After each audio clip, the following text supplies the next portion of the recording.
All right, so we're gonna make this nice and easy. Let me see how many people gonna come in. Then we can chat. I just kept it real simple, like 10 people, 5, 6, this at the most. I just needed a couple blurbs so I can use it for the show. Oh, well, text them the phone to log in. Okay, let me use this phone. What's going on, Tyson? I can do it here. I can do it here. Share to group. Alright, I'm texting now. I gotta go in mode now. You can hear me? Am I freezing? I can hear you. Sometimes, yeah. Okay. I'm Walker Brooks. Welcome to Chalkboard Confessions. This is not Live, Love, Live Life, and Live for Real. This is Chalkboard Confessions, but we're going virtually, excuse me. We're going virtual tonight. And we're going to chat very briefly tonight. Hello, Instagram world. Hello, Facebook world. Hello, Zoom world. We have the faithful member. I'm gonna Uber Eats her to whatever she wants tomorrow if she's allowing it. All she has to do is text me her meal, and I got her. It can be water, it can be whatever. But thank you so much for tuning in. Very quickly tonight, we're going to chat over in Instagram world. Hi, I'm Marco Brooks. Welcome to Chalkboard Confessions. Over in Facebook world. Hi, I'm Marco Brooks. Welcome to Chalkboard Confessions, and welcome to Zoom, the much more enhanced technology in our way of reaching each other and pulling each other in. So let me do something real quick. I'm going to turn my sound off. Righty. Instagram, I'm back. Didn't mean to leave you too long. Alrighty. So what we're going to chat about tonight is, as an educator, if you're an educator, a parent, if you're an administrator, anyone in education right now during these times, these pandemic times of the coronavirus, COVID-19, during these times, what and how are you experiencing distance learning? Are you assisting in distance learning? Are you teaching directly as an educator? Are you an administrator assisting teachers? What is your distance learning experience? Tonight I have Maria Peters on the line, in Zoom actually. So Instagram world, what's going on? Facebook world, what's going on? We're now in Zoom world, and I'll have a watch party later. But right now, Peters, you are in Zoom world. You are first of all, who are you? What is your name? What do you teach? I know all of this. She's a science teacher. She's among the science teachers. She's a mentor. She pushes. She grinds. She's everything you need, and I've been knowing her for so many years. So, Maria Peters, drop it to us very quickly. What has your distance learning experience been like? Okay. My distance learning experience has been challenging because we have to go from being face to face with the kids and being able to check on them and go to their classrooms, Right. see them in the morning, see them before they leave, to having them log in and hope they're okay and hope wherever they're staying is safe and they have food and clean water and just everything they need. And You're going to see people come in from time to time. make sure that I have what I need. Right. For them. Yeah. Hello, Bree. Welcome to Chalkboard Confessions. We just chatting very quickly tonight. For those out in Instagram world, if you're in Zoom, you can join us in Zoom. Go to my page. You'll see the login access. What is it? The room code, ID code. So get in. And Facebook world as well. My niece just came in. My firstborn niece, Brenna McCain. She's actually now a college graduate of now actually 1 year, almost 2 years. She's a first year recipient of First Year Teacher of the Year. She's awesome. She teaches third grade in South Carolina. Brianna, welcome to the show. Okay, Miss Peters. So back to you, teaching from your experience. How have you been coping with distance learning? I try to have office hours every day to check in with my students. I started a girls club with Thomas Woodson and my soror, Valerie Lewis Taylor, encouragement to make sure I could check in on those girls that I used to check in with on a daily basis. Now they can log in and talk to me about whatever. They need to talk to somebody. Just being available for them. Now, what does being available to students look like nowadays? Because as teachers, we're typically, you all, welcome Facebook, welcome Instagram. Tonight we're talking about how are you coping as an educator, an administrator, a parent, anyone that is dealing with some form of educating your students, educating your child, educating niece, nephew, whomever. How are you, even if you're a student, you're back in school, whatever, how are you coping with distance learning tonight. And Maria Peters is actually sharing, science teacher. How many years of experience, Maria, exactly? How many years have you been teaching? Since 2007. Okay, so you know I'm English. I'm not math in any type of way. How many years is that? Right. So she just dropped the year. So what she's saying is that she's been teaching for a while. And she's having to deal with multitasking, having to deal with the, not necessarily scrutiny, but the challenge of reaching students when you can't touch them physically. Because as teachers, we're physical beings. You know, we love on our students. Okay? So Brianna, third grade teacher, going into now your experience second year, correct? Yes. Full strong. When you started, did you anticipate anything that we're going through today? Did you anticipate any of this happening today? And how has it affected you as a first year teacher now? And now distance learning. Yeah. Well, I didn't expect any of this. It was when all of the coronavirus stuff went down, we weren't able to see our kids. We left them on Friday night knowing that we wouldn't see them on Monday. And so it was a shock for me, and it was a shock for my students as well, because I built that relationship with them over the period of time. And it's like, I'm like their second mom. So whenever they don't have, when mom's not there, they begin to freak out, And so we just had such with everything. I was not expecting this at all. It was a lot. Now sort of everything and starting to adjust and everything. So now let me ask you very quickly. I was definitely not expecting. Let me ask you very quickly, Brianna. For ladies and gentlemen, once again, hello Instagram world, hello Facebook world. We're live on Zoom. Actually, if you go on my page at the Marco Brooks, you'll see the access code to actually join live here on Zoom. And I will admit you, I have several others who are joining the conversation as we continue. And as you enter, please just come on in. We have the Trudy Moore, girl. She's up in out West Coast, across that San Fran Bridge, girl. I see that background. So welcome in, Trudy. Thank you for coming to the show. Alrighty. We got Vodkas in as well. So Instagram, Facebook world. We're speaking right now with my niece. This is my firstborn niece, you all. She's now a third grade educator. She's a third grade teacher and a first year teacher at that. So right in the midst of her first year teaching, and you know the things you go through when you're a first year teacher, there's a lot of anxiety. She called me many days and shared with me that she was going through ups, downs, backs, and arounds. And then now she's been faced now with the challenge of having to do distance learning. So for those that are just joining the show, my niece Brianna was sharing her first year experience. Brianna, how has this strengthened you? How has this given you that extra oomph that you need in order to be a awesome educator going into now your second year? How has this impact you? Well, it taught me how to be creative, again, as a teacher, because it's so easy to fall in the routine of, teaching based off of the standards and basically teaching the students how the state wants us to teach them. And so now this is kind of giving me a creative side of, doing something a little different, because I'm not face to face with them. I usually use Zoom every day to communicate with them. So when your students left, Give me a new face. Mm-hmm.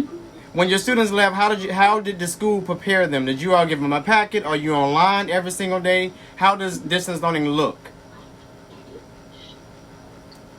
Yeah, so the district is sent out packets for everyone, and they were by grade level. So every student had a packet based on the grade level work that they were supposed to do throughout the school year, and they do that at home. Now, some like but for like the students in elementary school, we have packets for them. So they actually have paper packets, and they would work on that daily.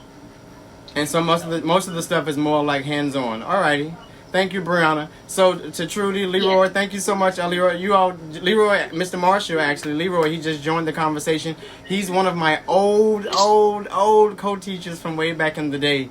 So we all have that connection to what it means for distance learning. Whether you're a parent, whether you're an educator, whether you are a teacher, whether you are a student.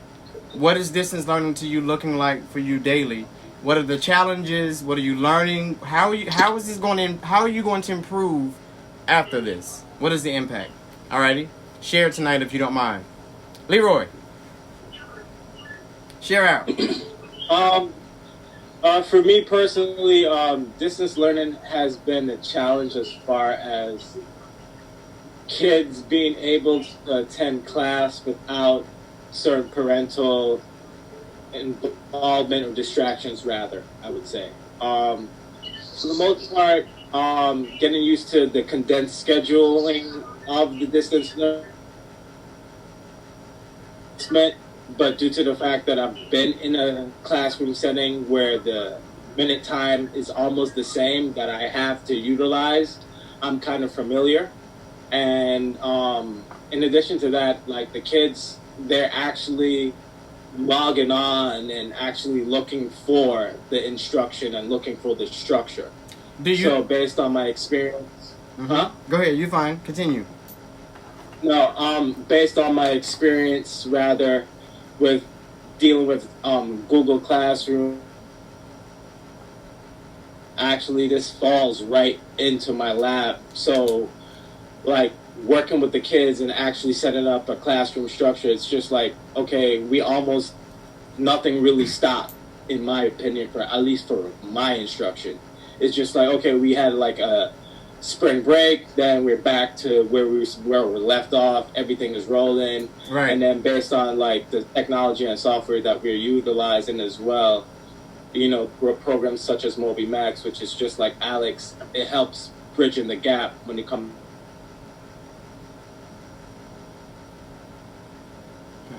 All right, so listen up. For those of you that just tuned in to Instagram world, to Facebook world, if you would like to jump into the Zoom conversation, you can go on my page at the Marco Brooks, and on that actual page that advertises Chalkboard Confessions, you'll see the access code to get into this conversation. Go to my page at the Marco Brooks, and you'll see the access code for Zoom in order to join this conversation. So Leroy, as you were saying before, because from my experience back in the day, we implemented Google Classroom very early in the stages, so we kind of had a lot of foreshadow of what was to come based upon today. So did you feel in any way prepared because you'd already had some Google Classroom experience? And after you answer this, I'm going to jump over to Trudy, because I want to hear from her from a corporate perspective what distance learning is from her pertaining to professional development, teleworking, etc. Okay, Leroy? For me, it did prepare me. I felt like the students weren't prepared, and that's the adjustment period, making sure the students understand that expectations are still the same, versus, well, okay, I could kind of get away with not adhering to expectations as classwork, objectives, and things of that nature. The expectations still haven't changed.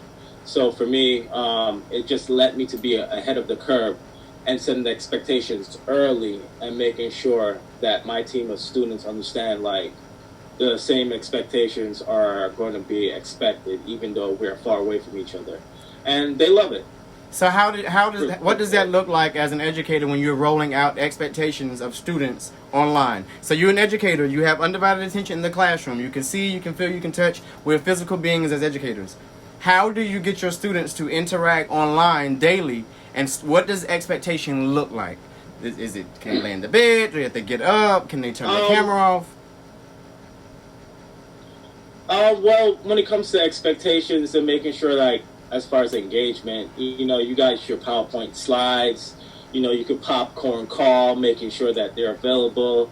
You set your norms, like you're in a regular meeting, you pull out your slide, you say, well, these are the classroom norms. Mm-hmm. I need to make sure you're available, you're visible, and for whatever reason that you aren't being able to be visible based on, like, your background, your surroundings, you have to be flexible. That's one thing.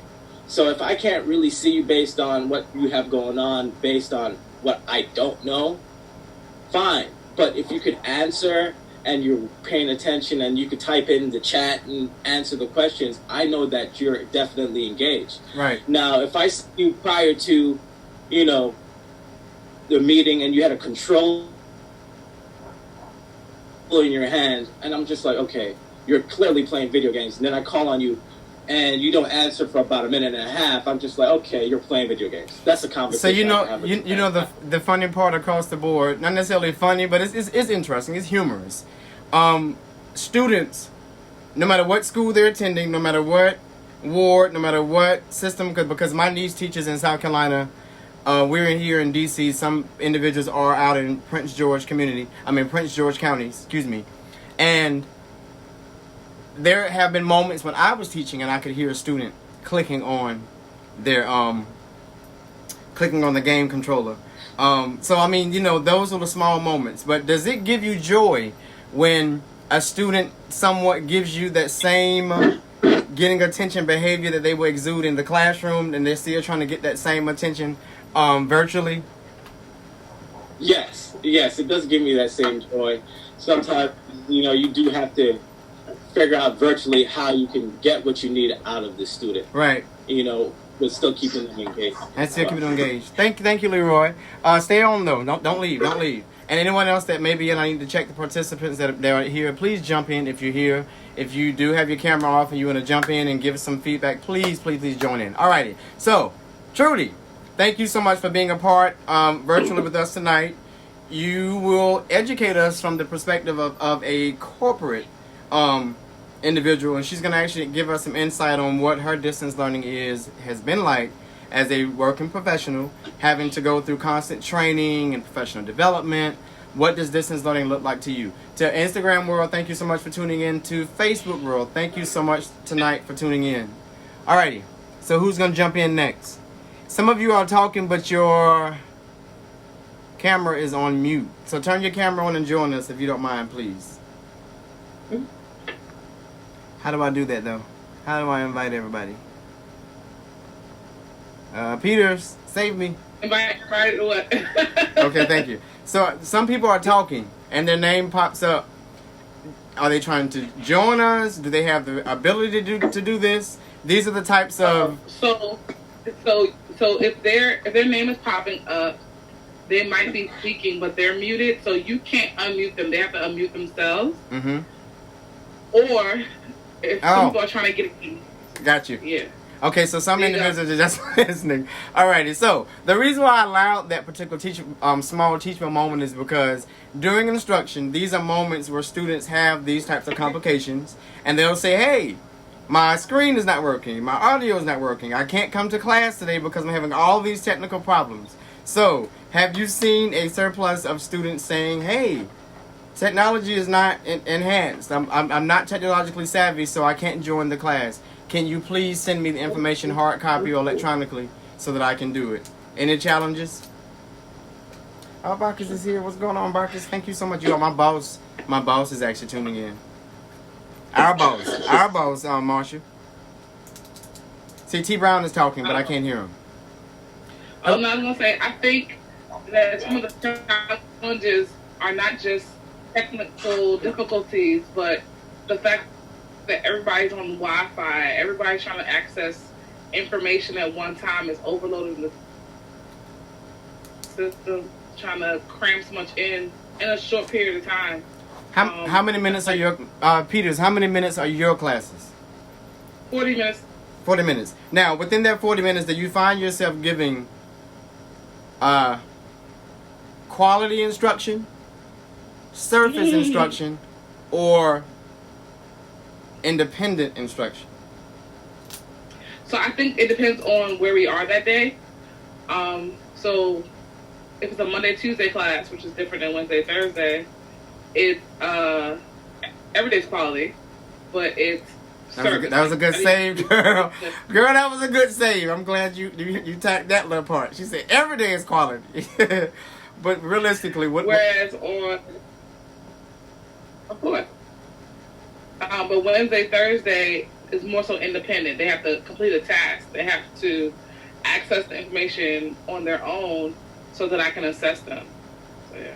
And your biggest challenges with the assessment portion of being an educator and having to now give instruction virtually, from a true distance. So sometimes they don't know they need to actually hit the submit button. So they're done on their. Do you think that do you think that is intentional? We're trying to say. Do you think that's intentional? Because students know how to. They're very technologically savvy when it comes to video games and everything else. Do you think that's intentional? Yes. So I feel like yes, they have video games and they can do things like that, but simple things on a computer they struggle with, like making a slide. Just anything. They just struggle. All right, so we have boys. We have Tiano, frat brother Tiano, other than Talib, one of the best mathematicians I know, and I've walked beside. And compared to me when it comes to math, everybody's awesome with it. And then also the assistant part of it, not even assisting, but he's brilliant in his own way with the math part. 3 brilliant black men at that. I'll be very clear with that. Boys, Tiano, and Talib. Like, they're the 3 most intelligent mathematicians I know. Let me think. Yeah, top notch. And I really, really do mean that. And that's coming from a literary. So I don't know where that works. But tonight I have Tiano here. And I have Mr. Baltimore himself, Reginald Boyce, who's here, and he'll give us his feedback pertaining to his distance learning experience. Maria spoke earlier, as well as Leroy, and both of them were stating that distance learning has many challenges, from assessment to setting norms to student buy-in, student responsibility, etc. For you, Tiano, what does distance learning look like for you, not just as a teacher, but as a parent? As a parent, I don't understand the question. So you're saying, as a parent, what does distance learning look like? Like at the same time I'm parenting? Yes. So you have double. You have a kid, right? Right. And you're a teacher. So you already have the knowledge of being an educator. Yeah, but that goes out the window with teaching. I'm my kid. Like, okay. I don't use any of the strategies. I use intimidation. I need to get better at that. So explain that. Stay right there and explain that part.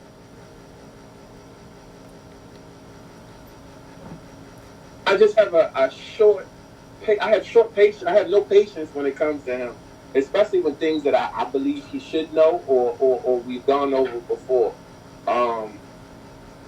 My favorite words to him is, look at me. Does it look like I'm playing? Because a lot of times he's on playtime, or at least I think he's on playtime. So I have to let him know that I'm serious right now. I'm not cracking any jokes. I'm not smiling or laughing at you. Answer the question. Have you done anything different? Have you done anything differently for him? Have you done anything differently for him when he was in school versus now the distance learning? Like, how has it shifted? You said your patience. You don't have the patience, but did you have patience prior to this, or are you now short patience because of that intense one-on-one every single day? Well, during the week it was a lot of getting his homework done. Mind you, he's only in the first grade, but even a substantial amount of homework. So it's just getting his homework completed during the week. Right. And like during the weekends, I would do the learning was hands-on. Okay. So if we were counting money. Buy snacks at 7-Eleven, or you know what I'm saying. I was trying to figure out ways to make reading, writing, and counting come alive. Okay. But now that's my task versus just the weekends. You know what I'm saying? Right. Okay. So the shift for you became to go from sending them to school, coming home, having the homework routine at night, to now I've got to incorporate knowledge a little more creatively than I have before, even though I am double platinum at this case educator.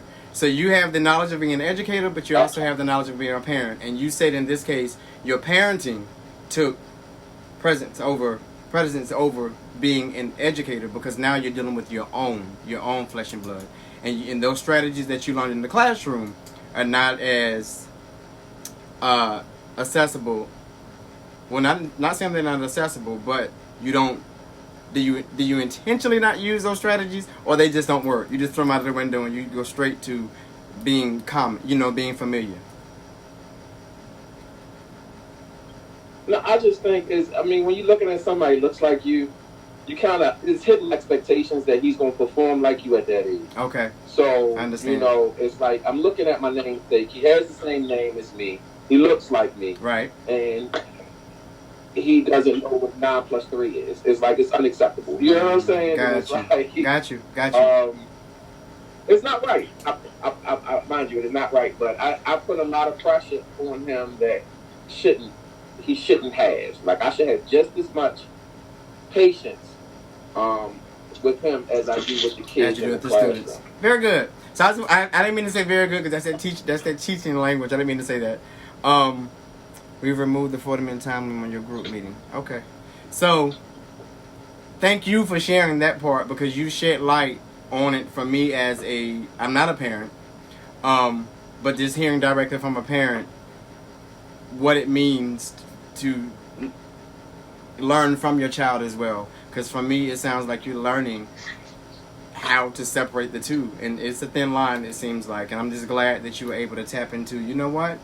Let me really, really... Knowledge does not turn off. And I'm glad that you were able to experience that. Now, I think it's going to... Do you think it's going to shift? You think things will shift now, even after the pandemic is over? With how you approach education in the house?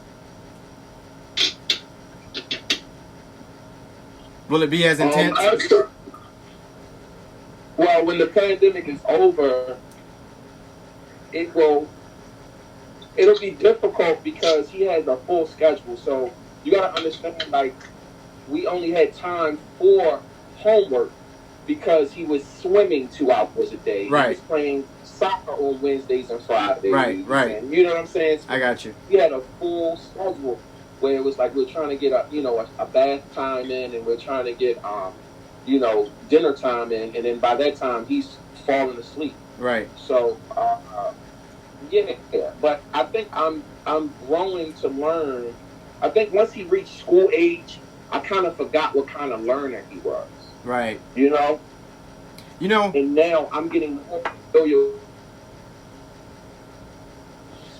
I need to cater to his, the type of learner that he is. This is some powerful stuff, Tiana. Yeah, I just want to tell you, thank you for being a hands-on daddy, a hands-on father that cares and really, really pays attention and will go and reflect. Because we grew up in a society where, look, no matter what you were struggling in, bad grades better not come in here. I don't care what you have to do to figure it out and learn it. You're in school, I'm not. So that's what most of us came from. So thank you for doing that. All right, Reginald. Can you shine light on your distance learning experience as a professional, as one of the most creative thinkers of Baltimore? Can you shine some light? What is distance learning? It's been a significant challenge for me. For a number of reasons, and I'm still trying to process everything as well. So culture is playing a huge role for me, whereas the students weren't necessarily expected to be on their grades when the school year was actually going on as a normal school. Now to try to get them to log on, to be attentive to their assignments, to make sure they hand stuff in, has been an issue because that wasn't the norm before this started. Right. So you're trying to track and build a culture of accountability, and that wasn't the case before we started. So that's been a significant challenge. When you speak of accountability, welcome Instagram, welcome Facebook World. Once again, we're talking tonight to educators, parents, teachers, anyone that's connected to education and even giving any form of educating young people. We're speaking tonight on our distance learning experience, what that looks like, what it feels like, how it has challenged us, impact, etc. And right now, Reginald Boyce, which is his title officially is what? Boyce this year. Special education, we know, but you support many facets. No, I'm just math, geometry, algebra 2. Okay. So yet again, ladies and gents, we have another mathematician. Okay, so continue. You were speaking on the challenges of distance learning pertaining to students and their interaction with you and your concern of them regurgitating the information? Well, it's having them accountable for their work has been an issue. Trying to get all the teachers on the same page as far as what format to use. It's been a learning process. It's a lot of learning going on in my school right now on what format to use, how to keep everything uniform, attendance piece. It's a lot of learning going on. I'm also struggling with the word teach right now. Like I don't necessarily know if we're teaching. They got busy words, but I don't know if teaching is going. Speak to that. What does it mean to teach, and how is teaching not? Are you saying that teaching is not happening right now from your experience, or are you concerned about it being a worldwide issue? Well, right now, my concern is right now it's not teaching going on. Right now it's more of a busy work situation to keep them engaged. So this is not teaching yet. Like you're giving them assignments that they can pretty much do on their own, and they got shut their hand in. We're not at the teaching phase yet, because we're still learning how to use these different. Okay, so we have Tristan across with a lesson and be purposeful. We have Tristan Francis that just entered the call as well, you all. So Instagram world, Facebook world. Today we're talking about distance learning and what those experiences look like for educators across the world. Whether you're educating, whether you're a parent, whether you're an administrator, regardless of the platform and actually the entity, you are educating to some degree as a professional, corporate, whatever. So tonight we're going to talk to those educators and professionals tonight, and they're going to share their distance learning experience. And in this case, Reginald Boyd, special education of geometry, mathematics. He's shedding light that he feels as though teaching is not happening right now, and that is more of busy work, which looks nothing like how we were in the 80s, 90s, and we grew up. So tonight, welcome to the show, Tristan Francis. Not just Tristan Francis, but he's one of my dearest friends. What professional development has occurred for you, boys? And Tristan, as you entered the call, what professional development has occurred to help you to be able to prepare students so that they won't just feel as though they're getting packets, check-off work, but we're looking for actual quality teaching and accuracy? Tristan? So I teach on the collegiate level. I teach in the business division at the University of the District of Columbia Community College, and they prepared us. We were prepared for this ahead of time by doing a lot of Blackboard training. Okay. Ahead of in advance of this crisis, and then we transitioned to WebEx. We don't use Zoom on university level. We use WebEx, and it's different, but it's something that students have adapted to. They've adjusted to it quite nicely. I have to get accustomed to students wanting to come to class. I had a young lady the other day who was getting her hair braided, and I just asked her to leave the web online. I'm literally teaching a class, and you're getting your hair braided. So I think that students have found some level of comfortability with this at the collegiate level because they're home, and they believe that it's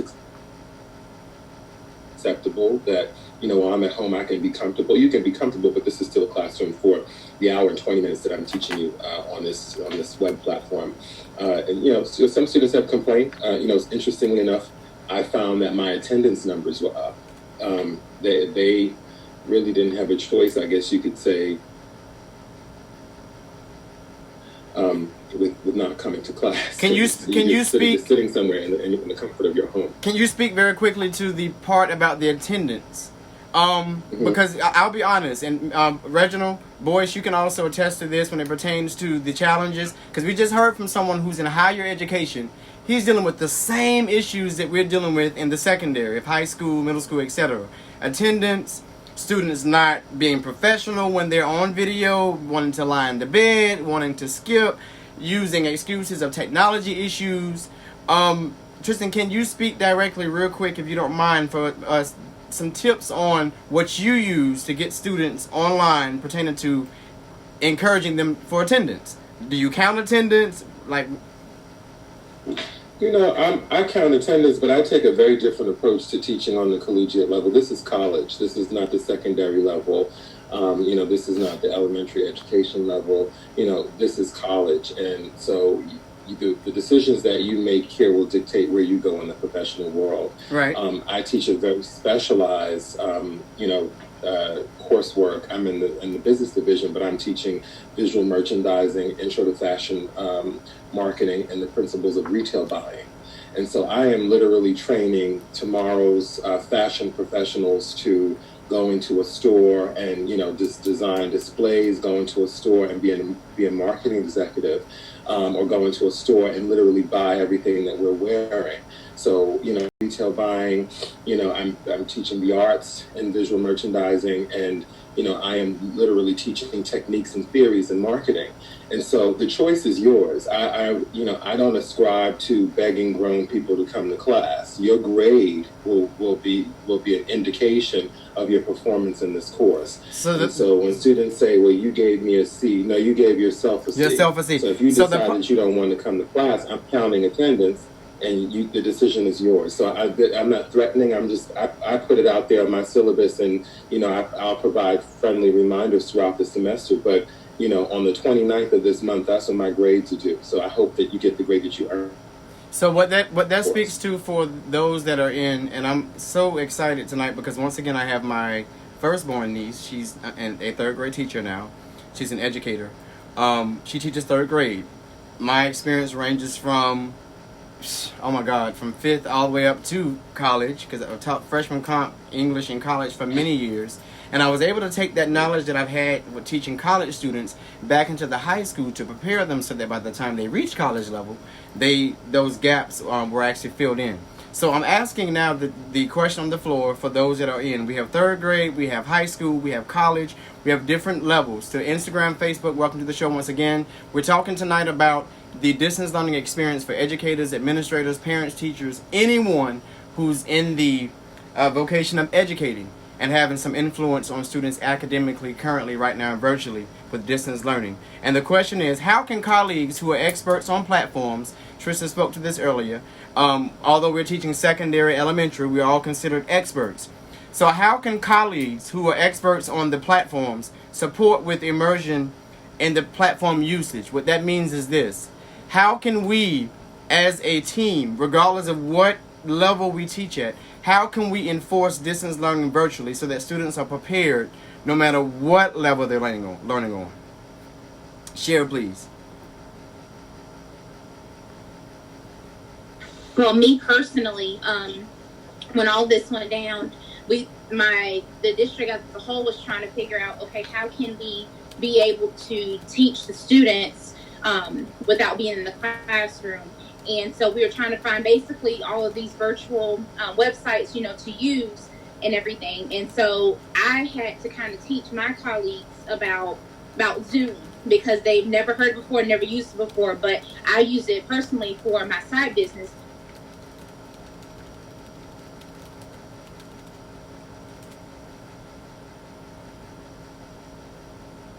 And kind of transfer it to being able to reach out to students in a way, and that way we can interact and see face to face. So that's how I had to kind of teach them how to use everything. And then also, kind of put the idea out there to the district office, because they were using some other websites, but it was too complicated. Gotcha. And so I'm trying to give them an easy alternative for students and the teachers, so that way there was no mix up with all that. Brianna, Marco, you would be surprised the number of professors that we have that are older, and this is no slight to older professors, but there is an intergenerational divide with the comprehension of these web-based platforms. And what we're seeing is that so many of our students are complaining because the amount of time it's taking for a professor to upload documents, or the amount of time that it's taking for a professor to actually get on the platform and figure it out. And so I think that, this is a turning point in the fact that it took a pandemic to occur, but we do need more of this type of training, and particularly for you all, because you're in class with these kids longer than I am. I mean, I'm teaching 3 classes a semester, even at an hour and 20 minutes a piece, but at different times of the day. You're doing full days. And I can only imagine if the expectations are for you to do a full day right now. I don't know if I could do a full day. I'd just probably go back to being an architect. Great question. I don't know if I could do a full day. Can we speak to that? Can we speak to that? Thank you, Tristan, for bringing that point up. That's why I just love the different entities that we have here, from elementary all the way up to higher ed. Can we speak to what the day looks like? Brianna, you as an elementary, can you speak? Leroy, Reginald, and then back to Tristan. Can you all very quickly in 60 seconds, what does your day look like as an educator? Brianna? Well, for me in my district, we are not allowed to teach new material, especially for the younger grades. We're not allowed to teach new material. So pretty much what they have in their packets is what they've already learned throughout the year. So in my case, I'm not really teaching. The parents are teaching. We give them exactly what to do, give them the whole lesson plan, and they're teaching it. I'm just kind of implementing, if they need help or anything. But I have office hours throughout the day. I basically work from 9 to 3 every day, Monday through Friday, and I'm basically there for assistance. So what do you how I'm not really. How do you check for accuracy? Very quickly. So how do you check for no? We're not allowed to check for accuracy. So is it how do you check for understanding? I guess I may ask. How do you check for understanding? Well, right now, how things are going, it's they get a grade for doing it. If they do it, they get a grade. But if they don't, they won't get a grade. Gotcha. So we're not allowed to check for accuracy. The only thing we're checking for is they actually completed the work, whether right or wrong. It's just... That sounds like Tristan. Well, look, either you show up and do what you got to do, or you are ripped to shreds. I mean, immediately. Leroy, very quickly. Yeah, exactly. Thank you, Brianna. Stay on. Leroy. Mm-hmm. All right. For me, everything is pretty much still the same due to the fact that, like I said, I'm pretty savvy with the distant learning platform. So with us using Google Meet as part of our curriculum, like I actually share my screens with the kids so they can actually see I'm taking attendance every day. Right. They can actually see me inputting grades, PowerPoint slides, and then just based on like the way I share my material with the kids, they're actually able to go on and actually attain to the information as well. And then, like I said, like using platforms like MobiMax. So when me sharing my screen, real time, real talk, you could see actually who's on like the home page, who's faking, who's not faking, and I'm literally having that page up.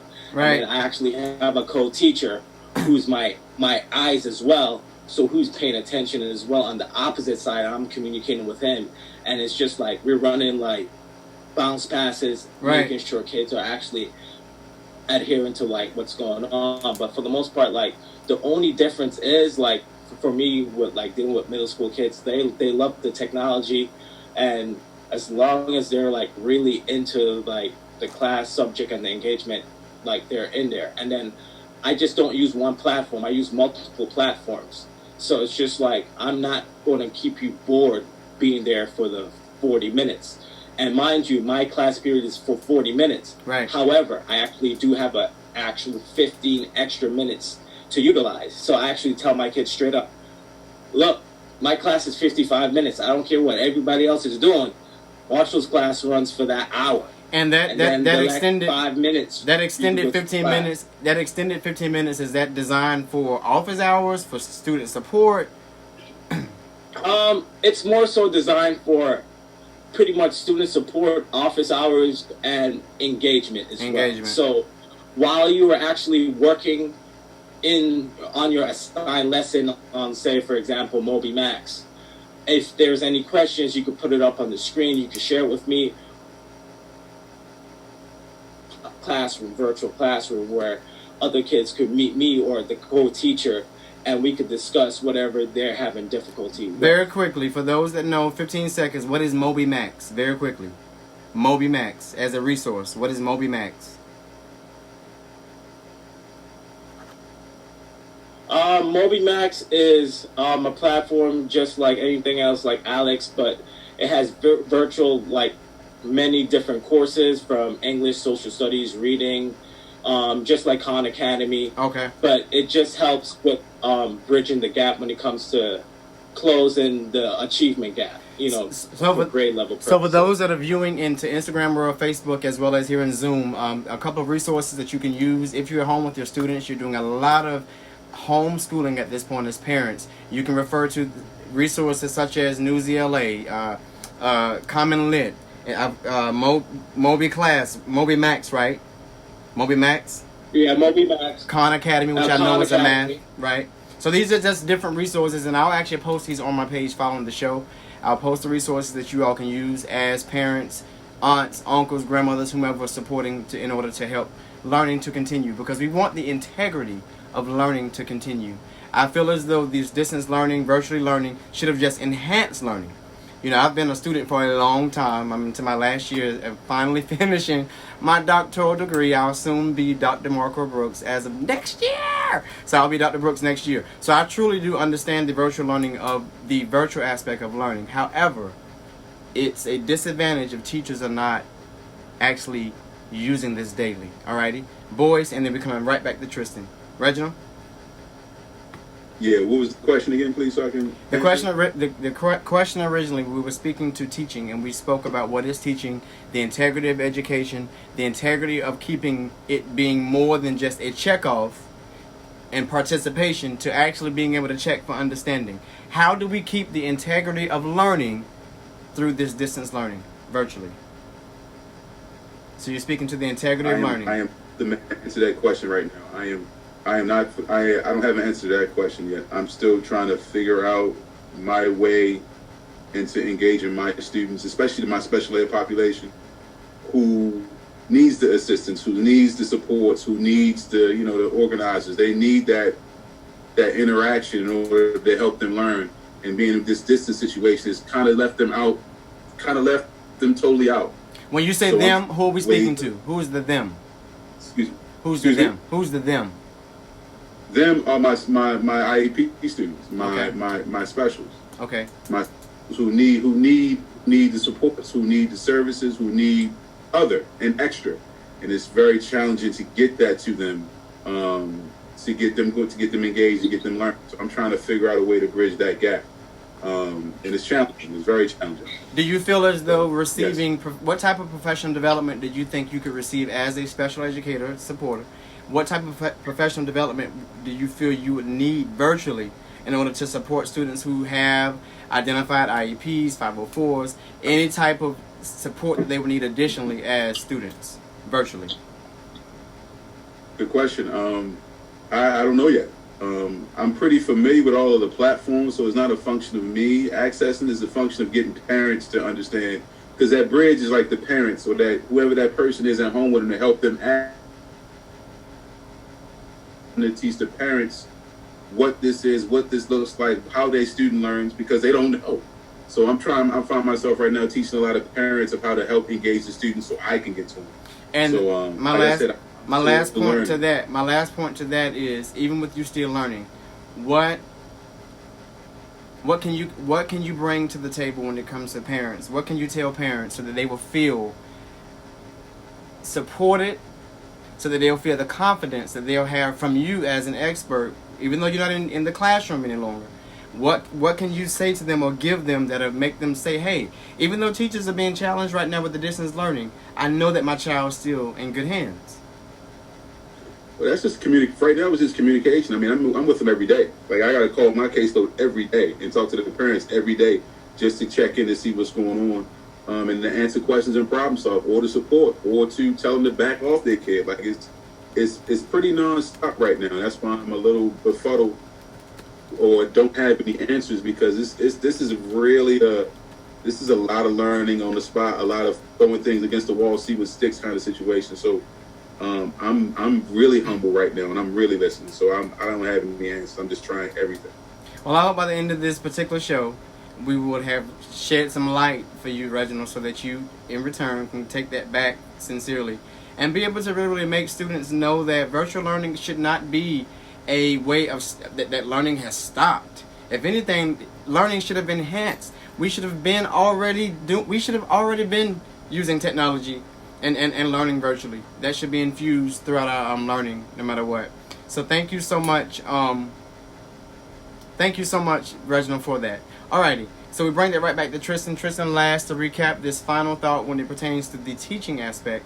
Regardless, we're from elementary, middle, high, secondary, higher ed. Learning is learning. They're all students. Money is being spent whether it's coming directly from the student or if it's coming from the government, etc., or scholarships, etc. It's all coming from some form of giving back. So how can you, Tristan, from the top to down to Brown with the elementary level, how can we as educators make certain that students are not just being thrown check off of list of just saying, hey, you completed it. It's not accurate, but you completed it. They've already canceled for the most part worldwide statewide testing. So those scores, we're going to have that gap. Many of the students that needed that one-on-one that we give when we have classroom time, and Brianna, you can definitely understand this with small group instruction. Where do we go from here? What can we do? This is a three-part approach. Most teachers and professors may not agree with this, but this is something that has worked for me as a professor.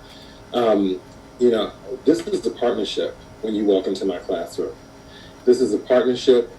That's the first part of it. I am your performance evaluator.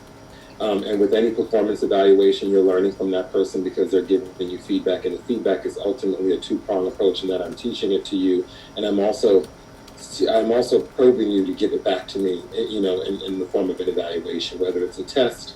But this is also an oral communication experience that you're creating for your students, and particularly in the online space where you are preparing your students. It's just like standing in front of the classroom. My students do not like to physically stand in front of the classroom, and I'll tell my students, "Well, come and step into the fire because it's hot up here." And it's burning. You're right.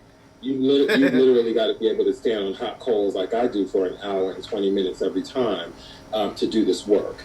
And so I'm training you to physically stand in front of a group of people. And remember, I'm teaching students in the business division on the collegiate level. So it's a little different from what you all are doing, and that you're preparing them for that next phase, which I think is much harder than what we do. Can I actually say this though, Tristan? And it's just to piggy in very quickly. I have to give you more credit than you're giving yourself. And I'm going to say this. Brown teaches third grade. Most of my experience is middle high school, but more high school than middle.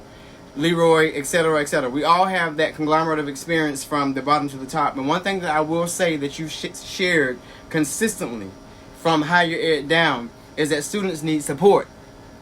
Students need support, and not just students. Teachers need support. Parents need support. Teachers, students, and parents. Those are the three individuals that we really need to bring together on one. And then throw in the administrators. So administrators, parents, teachers, and students. Those are the four stakeholders that we really need to focus on and figure out how can we, now that we've been shut down, no one has an agenda. To those listening in Instagram world, Facebook world, thank you so much for tuning in tonight. We're actually on Zoom with a well-respected conversation dealing with how are we coping and dealing with distance learning. So with that being asked, how can we, as professionals, no matter where we are, how can we truly, truly, truly shape and mold and impact students from our own position? So no matter where we are, no matter what curriculum is given, how can you be awesome from your platform where you are? How can we all do this? And what does it take to make this happen? So that no matter what level they're on, students are prepared. They're prepared. So what do we need to do? What is the secret? Anybody can share. I think that you've got to partner with these kids. There's the slight difference in what we do at the collegiate level is the parent is no longer involved. Your mother can come into this classroom, but you signed a contract with me. And, you signed my syllabus. I don't care about your parents anymore. I care about you. I had a young lady bring her mother in one day because she got a bad grade. She was cheating on an exam, and I walked up to her and I snapped the exam out of her hand. And I embarrassed her. Because at the end of the day, if you didn't know the material, you should have spoke up and said something. We could have worked something out. Right. And so, again, this is an oral communication experience. We've got to be able to talk to one another and interact, and you tell me what's going on. I am not, on the level where Mr. Boyce is in terms of, being in a special ed classroom, but I started out as an elementary education teacher in an autism classroom, working with, low functioning and high functioning, students. and advance to the collegiate level. And I have special needs students that are on IEPs. Now, that is my approach with them are a little different, but I am still as aggressive with them. I had a young lady in my class last year, student with Down syndrome. I mean, you wouldn't have known it, but she was. And, you know, the same demand and expectations that I had of my students that were, you know, capable of handling the work and were not on an IEP, I had her, and she surprisingly did better than most people in the class, you know. And so these kids have to understand that I will partner with you, I will support you, I will evaluate you, and I want to see you to the finish line, but you've got to give me just as much as I'm giving you. And that's it. Thank you. Tiana?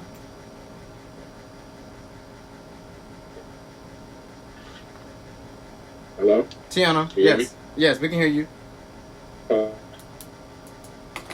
Yeah, I think the key is to be empathetic, that we are going through a pandemic right now. I heard the word interaction. I think that's to be considered awesome or to be awesome in this whole ordeal with distance learning. I think if you're interacting positively, no matter what that looks like, I think that is a win. We have to keep in mind the mental and the physical wellness of people, of our students, of our scholars, of their families. Right. So I see, you know, during the emails and in the math meetings via Zoom, a lot of the teachers are getting caught up with the attendance and the students not completing assignments to fidelity, and I think if we just focus on creating that contact, if we get a contact, if we talk to them or if we have a forum for a half hour, 45 minutes, an hour a day, I think that is a win. I think we need to, as teachers, we need to that's awesome. We utilize what we got. Right. We really do. I have to agree with you, Tiana. Refocus, especially this time. Right. We really need to refocus. I feel as though, if you all don't know, first of all, Tristan Francis is not only someone who's dear to me, but we went to college together, pretty much grad school at Howard together, and also focused on the same career path of getting a degree in journalism, etc. So we've always been connected to that entity of technology in the media. The thing that I really, as Tiano just suggested, is that teachers really need to just jump on board and enhance their pedagogy and how they approach teaching. It's not the students necessarily that are having issue, because they are growing up in a time that even we don't really know. But how are teachers going and refamiliarizing themselves? How they're being PD'd to be technologically savvy? So thank you so much, Tiano. Continue. Parker, if I could just say one thing, Yes. I think that what Mr. Brown just shared is truly profound. In that, you know, when we first started this process, one, we don't know what these young people's worlds look like. Right. You know, essentially, I don't know what the home environments look like. I know the addresses of many of them, and I can only imagine, you know, what they're going through. But I know that a lot of my students, you know, I had one student said to me, you know, Professor Francis, I'm embarrassed. I don't want you to see my home. You know, I've got 12 brothers and sisters who live in a one-bedroom apartment, you know, and the living conditions are not, you know, like, you know, anybody else's, and I don't have Wi-Fi. And so, you know, what she's been doing is going in up to the third floor of her apartment building with her phone on, you know, WebEx and in class. And you see people literally walking up and down the staircase or whatever. You hear loud music or whatever. And we have to be sensitive to that, because, you know, this not only, you know, is it can do this or whatever, but I would more so rather be in the classroom naturally where Really? These kids are in another world, because my classroom is an escape from their home life. You know, leaving that life is an escape. And so now this has become very personal for some of my students. You're seeing into my world, and I don't necessarily want you to see into my world. Some students don't care. Some students, you know, are okay, but others are, or some days may not even get a meal. Right. You know what I mean? And I'm sure you guys, deal with that tremendously. And so How do you on the that? And I didn't think about it at first. How do you on the higher level? How do you on the higher level deal with students who are not receiving food and have those personal issues? Because on the elementary level, secondary level, we deal with this on a daily basis. I'm pretty sure you all know we always have to go in our wallets. We have to buy this. We have to buy that. Classroom supplies, etc. How do you deal with that on a higher level with adults who really have issues? How do you support them as an educator? We earlier this semester, we were some professors. We were just ended class, and we were standing in the lobby and just talking to one another. And a student came up to us, and she's in UDC's architecture program, and she said, "Do any of you much food for her?" And and I was standing there waiting for them to bring food, and I asked her. I said, "What's going on in your life?" I said, "You're asking for food. Is everything okay?" And she said, "Well, I live in a shelter, and my mother put me out. There was no more room for me there." Right. And she was just like, "I'm hungry." And so, I'm not one of those people that carry cash. So I had like maybe $5 in my wallet. I said, "Well, just take this," and that had never happened. In all my years of teaching, I had never had an experience like that. I mean, you hear this. Did she pass? Did she pass the class? I've never had that experience. Did she pass the class? Say it again. Did she pass the class? She wasn't in my class. She wasn't in my class. She's Gotcha. in a totally different program. And, Right. And I asked the security guard about her, and the security guard said I give her food all the time. And, it's interesting because a lot of these students are interacting with the security guards and the support staff and the professors. We have no idea what's going on. They'll confide in the support staff, but they don't necessarily share those things with us. Okay, as we get ready to wrap things up, I have my final question that I want everyone just to share very briefly. 30 seconds, keep it to a brief minimum. How has distance learning improved you as an educator? You can identify any area that you've become better.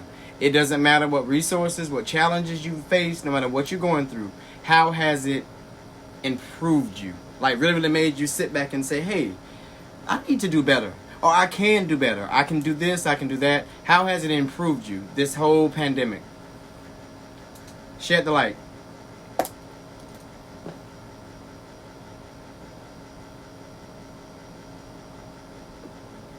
I mean, for me, it's just attention to detail. Just being more attentive to detail. With I have a lot of trackers, and I got to track what I do every day with what student and what platform that I use. So just general attention to detail. I have to makes me improve on that piece. And when you say detail, you mean getting up in the morning? Is it getting up on time? Is it being ready? No. I'm talking about attention to detail as far as my paperwork.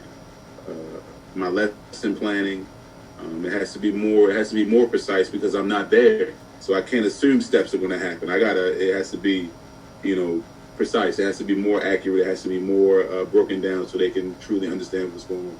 Good job. I'm out of the equation right now. So yes. Thank you, Reginald. How are we improving? Marco, I would say, Marco, if I never saw my students before, I see them now. And what I mean by that is I teach, and this is just a second job for me. You know what I mean? I'm a designer, I'm an architect. That is what I do for a living. That's where I make all my money. And I'm teaching, as a supplement to my income, if you will. And so I don't live in the neighborhoods that my students live in, but I am cognizant of their struggles because I was born in Brooklyn, raised in the South Bronx, born to Panamanian immigrant parents, to poor. But, when you have students coming in your classroom and you are not experiencing their home life as you know it, and you're ultimately beyond that life because you're not living it anymore, you tend to forget. And it was such a wake-up call throughout this entire process to see what the living conditions in some of these places, some of these students' homes were like. And they come to school dressed in Jordans and the flyest gear, and it's just like, but you look at your life, look what you're living. And this is no judgment. but I'm seeing it, and you ultimately have to ignore it. So if I never saw my students before I see them. Thank you so much for that. Brianna? Well, for me, it taught me how to be creative again, because dealing with elementary, well, with any grade level, when you're in school, you do all these little creative things, and then over time, as you actually get into the school system, you kind of lose that creativity because we have to teach basically based off of a standardized test. Right. And so now the standardized test is gone. I'm not creating my own lesson plans. So it's like I have to find a way to engage my students in a more creative way when everything is taken away. We don't have the classroom. I don't have the the little things that, we do in the classroom because they're not there. So I have to find a way where I can be able to engage with all of them in a more creative way and actually teach them, via Zoom or whatever platform I have in a more creative way, because everything is basically stripped away. Right. So, Brianna, I have to just commend you as a fabulous educator. I don't know where you get that roots and that gift of teaching from. I think it has something to do with your uncle. I think his name is Marco. But anyway, moving forward, you're fabulous in your own right. She received Teacher of the Year the first year, you all. And I've been teaching 15 years. I haven't received anything as much as a certificate. But she walks in the first year in South Carolina and gets Teacher of the Year. So that speaks volumes. Thank you so much, Brianna, for what you do for the babies. She's handling those third grade. I remember when I was in third grade, I was off the chain. So I really commend you for that. So thank you, and I love you for that too. Leroy, former co-teacher. How have you improved? How it's improved, it's like what Boyce has said, building partnerships with the kids, and structure. Just letting the kids know it's a limited amount of time, and it's precious to us. Got you. As much as you guys take this for granted, but, we have a limited amount of time, and really making sure the kids adhere to the structure and the scheduling of when things are supposed to happen in the agenda. So that's how it improved. Thank you. Thank you. And finally, Tiano. Improvement. It's awakened an importance dealing with mental wellness. It seems like if I caught coronavirus or somebody caught coronavirus, it would be an outpour of attention and well wishes and prayers and for that person to get better, because when you think of coronavirus, you think of ventilators, you think of the hardships and the symptoms that the person had.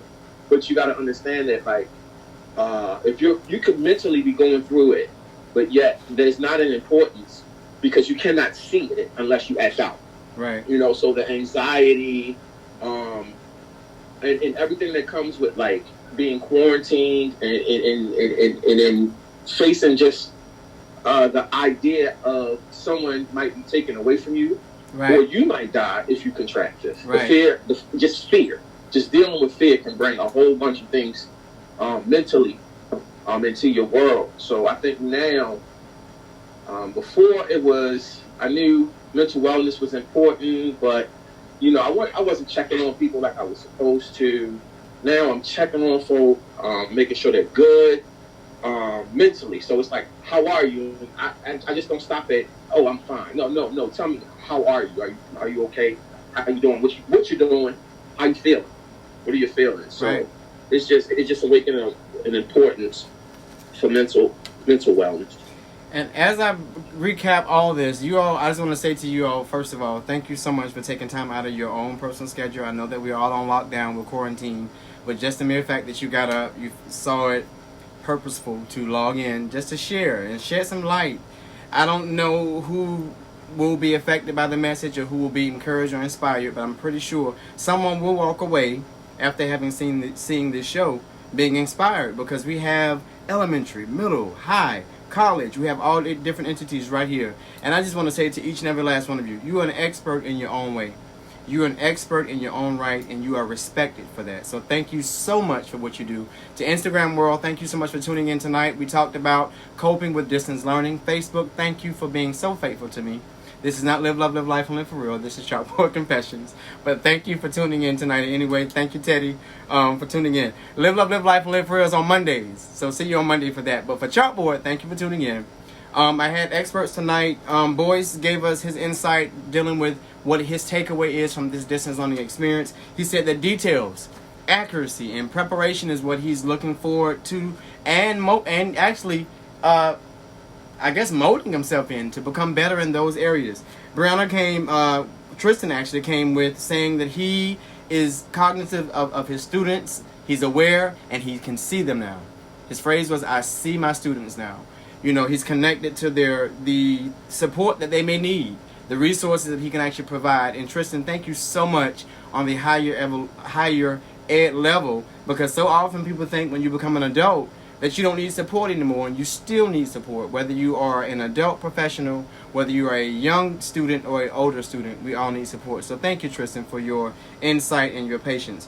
Brianna said on the elementary level that she's going to deal with creativity, making certain that she presents lessons to her students in a more creative way, even though the rough draft has already been mapped out for her. So thank you, Brianna, once again, my fabulous firstborn niece, who I'm so in love with and I cherish. I'm proud of you for what you do. Thank you, and continue to grow strong in your craft and your pedagogy as an instructor. Leroy Marshall, partnership, making certain that structure is there for the students, providing them with structure daily. You're not just going to log into my class and just walk in and what they used to say, this is not a fly-by-night course. You won't just walk in and walk out. If you do that, you will do in the likeness of Mr. Tristan Kiev Francis. You will receive an F immediately, so you buy your own grade based upon your performance. And then last, Tiano he shed some light on the mental awareness of not just educators, but students, parents, the entire community of learners. It takes all of us, you all, to make this thing happen. This quarantine that we are now in, this pandemic, none of us saw this coming.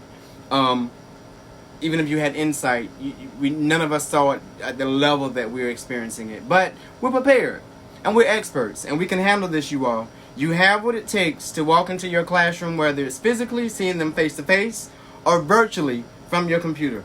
Give them that same normalcy that you would give them if you saw them Monday through Friday. Create some atmosphere, some platform of normalcy for the students, as well as for the parents, so that this learning curve that we all are receiving, this learning challenge that we're receiving right now, won't be a deficit, but it'll be really truly some to me, enlightenment of where education is going. Now, I personally am a reader. No one's picking up physical books. This month's read for me, if you even follow, is Giovanni's Room by the fabulous, insightful, and fabulous literary James Baldwin, my favorite author of all time. So I'm actually reading Giovanni's Room among other literary reads. Find a read that you're interested in. Something that your students may have interest in other than Netflix, other than social media. You know, model for them. Alrighty? So tonight, thank you, Tiano. Thank you, Brianna. Thank you, Leroy. Thank you, Reginald. Thank you, Bacchus. Thank you, Peters. Thank you, Tristan. Thank you, Instagram. Thank you so much, Facebook World. To all of those who tuned in tonight, every single Thursday from now until, we're going to bring you some insight academically here on the platform of Chalkboard Confessions. We're going to talk about these topics that are keeping us from approaching this distance learning with the confidence that we need. Tonight, you shed that light. Thank you all so much once again. From the bottom of my heart, thank you, Instagram. Thank you, Facebook. Tristan, Brianna, Leroy, Boyce, way down in Baltimore, and then Tiano, neighboring. Bacchus, Peters, all of you all, thank you. Give me your last thought. What do you want to leave with the people tonight as you walk away during this pandemic? As an educator, as a person that learns and thinks, what do you want to leave us with? Give us some comfort. Wash your hands. He said, wash your hands. So Tristan said his insight is wash your hands. Keep it healthy. Boys. And that was a pleasant version of what Tristan wanted to say. I just want you all to know that. Go ahead, Reginald. It's the same thing. Just be smart, be safe, and follow the rules, and be mindful of yourself and other people. Very good. Sometimes you need to be something more to someone else than you are to yourself. And that word is support. One of the viewers just now said that, Peters, is so funny that you jumped on. Support. Be that light to someone else that may be struggling. Awesome. Leroy? Mm-hmm. Love you, Peters. Thank you. Leroy? Be tenacious. Be tenacious? Be tenacious? Be tenacious and patient. Okay. What does patience look like when we're already in a lockdown? If for example, like a student is playing games, my iPad is not working. Okay, turn it back on, restart it. Got you. I know you might be playing games, but just go with the flow. And as they restart that computer and get back in the game, we give them F's as soon as they log right back in because you playing all types of games. I'm just joking. Go ahead, Tiano, and then Brianna.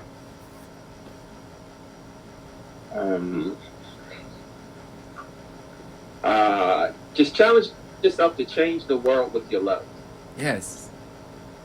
Love your thinking. One more time. Repeat that for those that missed it. Challenge yourself to change the world with your love. With your love.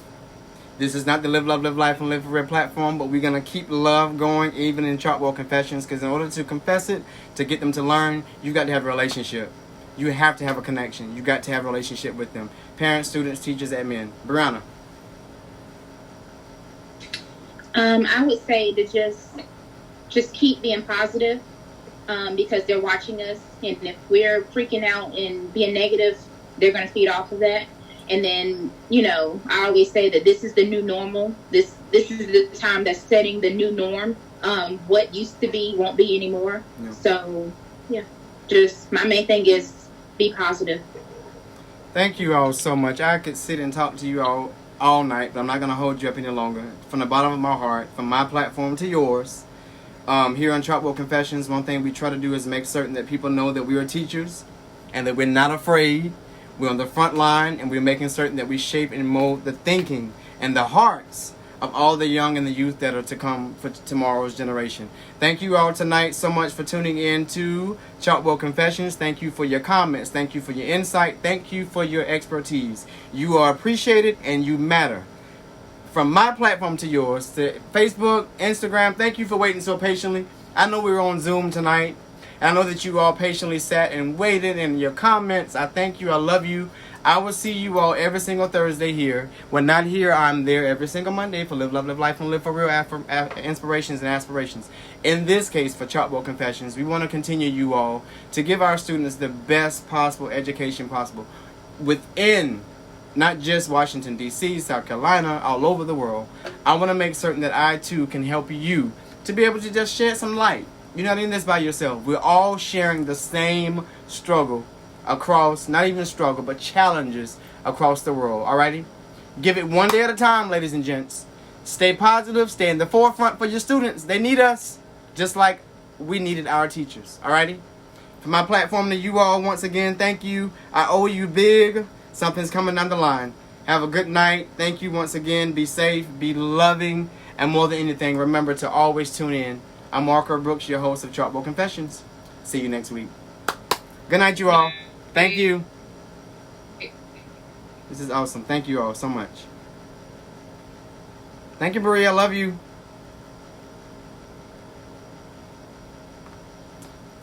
Facebook, Instagram. That was an awesome experience. We were able to really chat it up. We were able to really get down to the bottom of what it's about. We were able to do that. And I could not have done that without you. You support. You're always engaged. You always help me out. But the thing that I do need your help with is making certain that these students are still learning. Make certain they're still learning. Make certain that we're spending time with them so that they can understand that it's all in their hands. Whether they're learning in the classroom or virtually, online. Learning is still happening. From my classroom to yours. Until next time, I'm Marco Brooks, your host of Chalkboard Confessions. See you next Thursday.